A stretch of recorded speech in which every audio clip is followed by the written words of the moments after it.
Уништени и оштетени се 105 гранични камења на границата меѓу Грција и Македонија.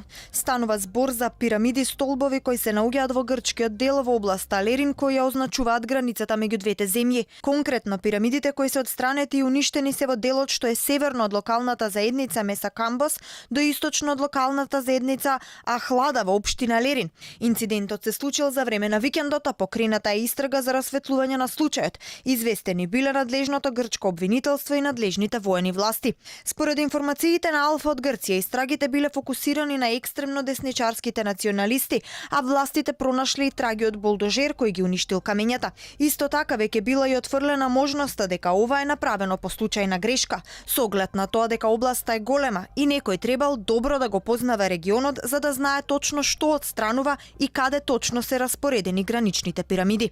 Од Министерството за надворешни работи информираат дека во саботата представници на македонскиот дел на граничната комисија заедно со представници на грчките министерства за внатрешни работи и одбрана излегле на терен и констатирале дека оштетените гранични камења се во должина од 12 километри, од граничниот камен 132 до граничниот камен 147. Инцидентот е потврден и од страна на Министерството за внатрешни работи на Република Македонија. Во тек е постапка за расчистување на случајот и обновување на оштетените гранични камења во согласно со спогодбата за чување, одржување и обновување на граничните ознаки, копнени и пловни, и за предупредување, спречување и начин на испитување и решавање на граничните инциденти. ТВ Алфа денеска побара одговори од Министерството за внатрешни работи на Грција, но оттаму не добивме објаснување.